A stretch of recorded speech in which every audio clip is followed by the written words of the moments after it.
برنامه اخباری آزادی را از استودیوی رادیو آزادی در پراگ تماشا میکنید. درود بینندگان عزیز، امروز 8 ایول است و برنامه را من مومین احمدی با همکارانم در دوشنبه و پراگ تهیه کرده ایم. سرخط خبرهای روز: درگیری دوباره ایران و آمریکا. دونالد ترامپ مقامات ایران را دروغگو و فریبگر نامیده سازش حساسی آتش بس را هم زیر سوال برد. ببینید، ما با این و یا آن راه پیروز می شویم. ما یا سازش می کنیم یا کاری آغاز نموده ما را به انجام می رسانیم. پس از 6 سال تنفس قطار راه آهن از دوشنبه دوباره به مسکو رفت. ساکنان از گرانی نرخ بلیط گفتند ولی وزیر نرخ را ارزان نامید. 111 مسافر از همینجا سوار شدند، اما تا مسکو رسیدن 686 نفر.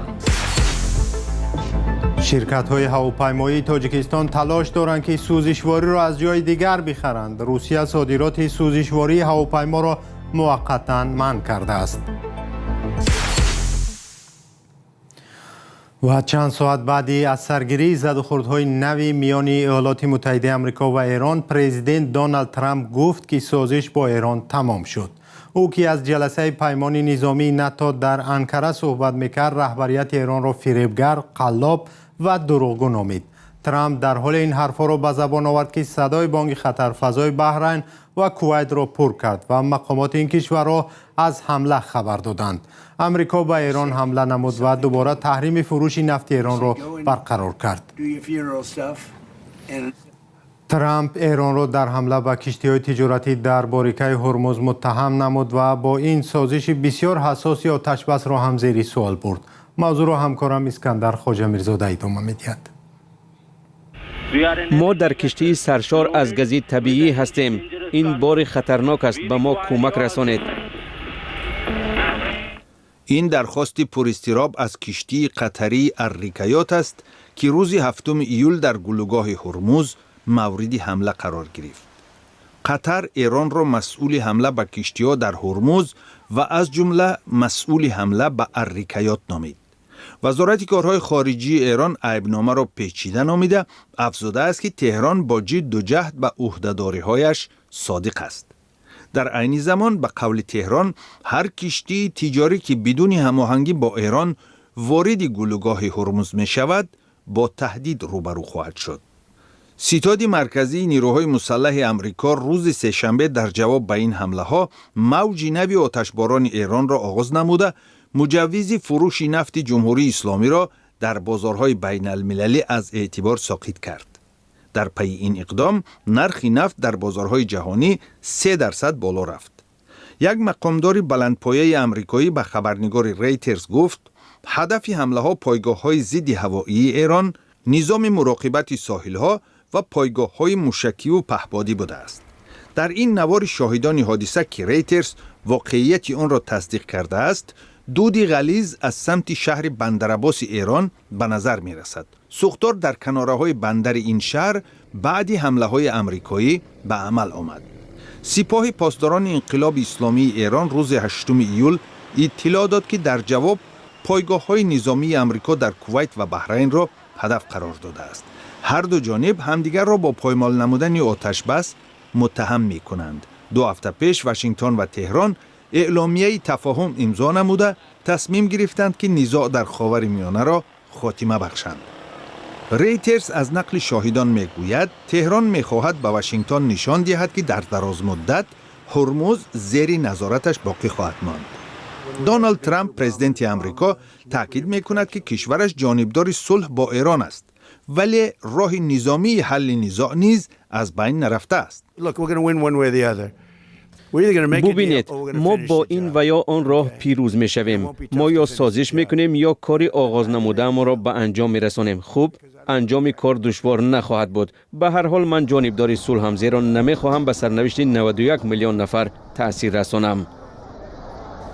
مناقشه اخیر همزمان با مراسم وداع با رهبر پیشین جمهوری اسلامی آیت الله علی خامنه‌ای به وقوع پیوست. روز سه‌شنبه صدها هزار نفر برای وداع با رهبر پیشین در کوچه های شهر قم جمع شده بودند. ولی گلوگاه هرمز همانا در مرکز مناقشه قرار دارد و معلوم نیست که حمله ها باعثی از سرگیری نزاع و بسته شدن این آبراهای مهم خواهند شد یا نه. تا این بحران 20% مواد سوخت عالم از هرمز به بازارهای جهانی راه می‌یافت.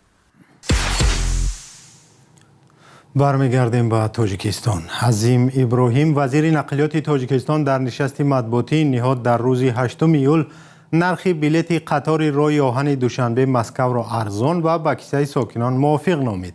پس از تنفس 6 ساله روز 21 ایون حرکت قطار راه آهن دوشنبه مسکو آغاز شد. برخی ساکنان نرخ آن را گران و حتی نزدیک به نرخ بلیط هواپیما نامیدند. عزیز ابراهیم وزیر نقلیات تاجیکستان گفت اگر ساکنان ماه پیش از سفر بلیط خریداری کنند آن تقریباً 50% ارزان خواهد بود. در حقیقت نرخ اصلی 3000 برای پلاتسکارد 3389.95 درهم. لیکن اگر شما از 41 تا 45 روز پیشتر اگر بگیرید 60% تخفیف دارد، اما اگه 1682 با 32 درهم هم گپ زنید. اگر از 31 تا 40 روز پیش گیرید 2000 سومانی 2008. اگر از 10 تا 30 روز پیش گیرید از 10 اینم قلای از یکم باید نداره 2179 827. اگر از 2 تا 9 روز پیش بگیرید 2500 است سومان ارزان است. قرار است که از این بابت قطار در 2 هفته یک بار از دوشنبه به مسکو برود. عظیم ابراهیم در نشست مطبوعاتیش از حرکت اولین قطار به مسکو را پس از تنفس طولانی چنین شرح داد. همین قطار یکم که رفت 111 مسافر از همینجا سوار شدن، اما تا مسکو رسیدن 686 نفر پر شد. 7 واگن پلاتسکارد بود و یک تا واگن کوپه و یک تا طرفخانه. ها بله. حالا این یکمش است. مردم آموخت شود اگر با دیگران که جا هم نشود بود. بر اساس آمارهای گوناگون حدود 1 میلیون تاجیکستانی برای کار و زندگی بر روسیه می روند. اکثر آنها طریق هواپیما و ماشین و اتوبوس‌های مسافرکش سفر می کنند. با وجود فشار و آزار و اذیت مقامات روس، سفر تاجیکستانی ها بر روسیه زیاد کاهش نیافته است.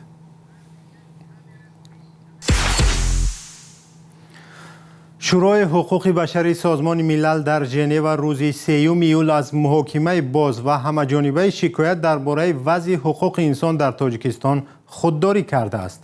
رئیس شورا گفته است دوشنبه در پیوند به این شکایت چاره‌ها و عهده‌داری‌ها را پیشنهاد کرد ولی آنها را آشکار ننمود.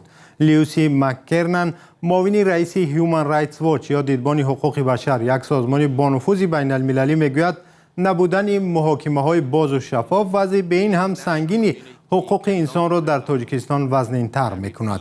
او روز 7 ایول در یک گزارش نهادی وابسته از سازمان ملل متحد را برای چنین رفتارش تنقید کرد. در یک تماس پیش از برنامه از لیوسی مک‌کرنن معاون رئیس دیدبان حقوق بشر در ژنو درخواست کردیم که نخست اصل قضیه را بگوید.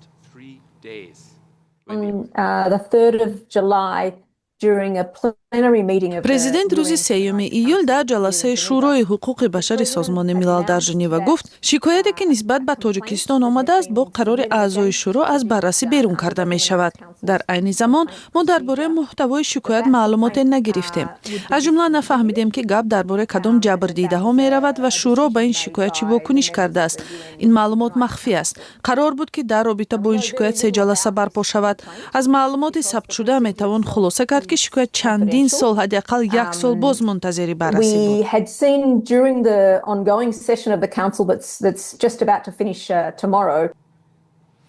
تا حال شورای حقوق بشر سازمان ملل به تنقید شما در این زمینه واکنش نکرده است، ولی چون نماینده هیومن رایتس واچ چی را انتظار دارید که از این منبر بررسی شود؟ به این سوال حامی حقوق چنین پاسخ داد. ما می‌دانیم که در رابطه با تاجیکستان باید چند مسئله مورد محاکمه باز قرار داشته باشد. مثلا ما می‌دانیم که در ولایت مختار کوهستان بدخشان سرکوب پرخشونت اعتراضگران روی داد و جوابگری برای استفاده زور از طرف نیروهای امنیتی در این حادثه بسیار ضعیف بود. درباره بازداشت‌ها می‌دانیم. مسئله دوم مرافعه حامیان حقوق وکیلان ژورنالیستان و در پی این حکم‌های طولانی به همه منعقدان است. اینچنین ما خبر داریم که دست کم 5 فعال پامیری در زندان جان دادند. آنها در مرافعه‌های ساخته و ناعادلانه محکوم شده بودند. این تنها چند مسئله است که در قطار دیگر مشکلات جاری حقوق انسان در تاجیکستان امکان محاکمه شدن در شورای حقوق بشر سازمان ملل را دارد.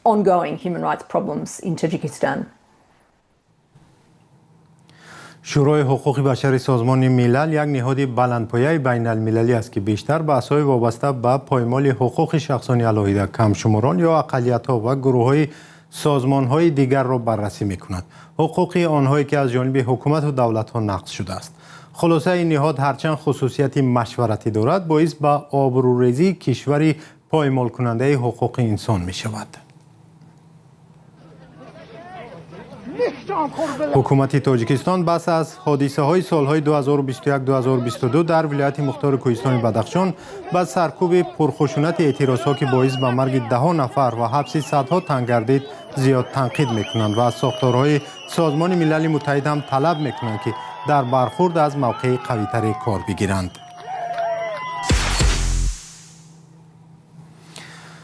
در پی موقتا منع شدن صادرات سوزشواری هواپیما از روسیه، مقامات تاجیکستان تلاش دارند از کشورهای دیگر مواد سوخت وارد کنند. تا این وقت تاجیکستان سوزشواری مورد نیازش از جمله برای هواپیماها را از روسیه می‌گرفت. نمایندگان آژانس اویاسیون شهروندی گفتند حالا با چند کشور برای وارد کردن سوخت هواپیما گفتگو دارند. مولا رجب یوسفی و شهلوی عبدالله گزارش می‌دهند. که در تمام جهان این مشکل حاضر عین حال پیدا شده است. تأمین سوزشواری برای هواپیماها در تاجیکستان از موضوعهای اساسی نشست خبری آژانس اویاسیون شهروندی بود. این موضوع پس از آن داغ شد که روسیه از 1 ایون صادرات سوخت هواپیما یا کراسین را تا 30 نوامبر امسال موقتا منع کرد. مقامات تاجیک میگویند که در تلاش وارد کردن سوزشواری از کشورهای دیگر هستند. агенти авиатсияи гражданӣ ва ширкатҳои сӯзишворие ки таъмин мекунад ба авиатсияи ҷумҳурии тоҷикистон айни ҳол корбарӣ карда истоданд бо қазоқистон, туркманистон ва айни ҳол нақша карда истодаем ки дар куҷо зиёдтар маълумот гирифта истодаем ки сӯзишворӣ бошад ки шаҳрнома бандем ва ворид шудани сӯзишвориро ба роҳ монем.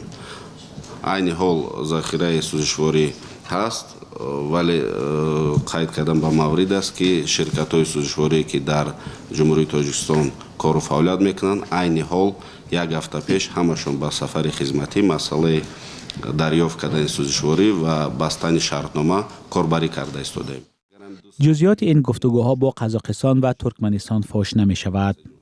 агенти авиатсияи гражданӣ ин корро назорат карда истодааст ва намояндагони ширкатҳои сӯзишворие ки дар тоҷикистон кору фаъолият мекунанд айни ҳол дар сафар астанд. در این نشست نگفتند که ذخیره سوخت هواپیما در تاجیکستان چقدر مانده است. اول ماه ایون خبرگزاری از پلوس با تکیه به وزارت انرژتیک تاجیکستان نوشت در کشور قریب 60,000 تن از ذخیره سوخت هواپیما است که تا آخر ماه نوامبر باید کافی باشد. در پی حمله های دوامدار پهپادهای اوکراین به کارخانه‌های کارکرد نفت روسیه در این کشور کمبود شدید سوخت و بالاروی نرخ آن به میان آمده است. این حالت به تاجیکستان هم رسید چون روسیه تامین کننده اساسی تاجیکستان با سوزشواری می باشد. طبق آمار رسمی تاجیکستان سال 2025 از روسیه بیش از 1.2 میلیون تن محصولات نفتی از جمله سوخت هواپیما خریده است. تا سال گذشته وارد کردن سوخت هواپیما به تاجیکستان در اختیار شرکت تأمینات سوزشواری بود. سال گذشته مقامات گفتند که 2 شرکت دیگر هم وارد این بازار شدند، اما نام مالکان این 3 شرکت اعلان نمی شود. گران بودن سوخت هواپیما در تاجیکستان قبلا نگرانی شرکت‌های هواپیمایی و سفیر ترکیه در دوشنبه را به میان آورده بود. سپاس که ما رو همراهی کردید. تا برنامه‌های دیگر خدا نگهدار.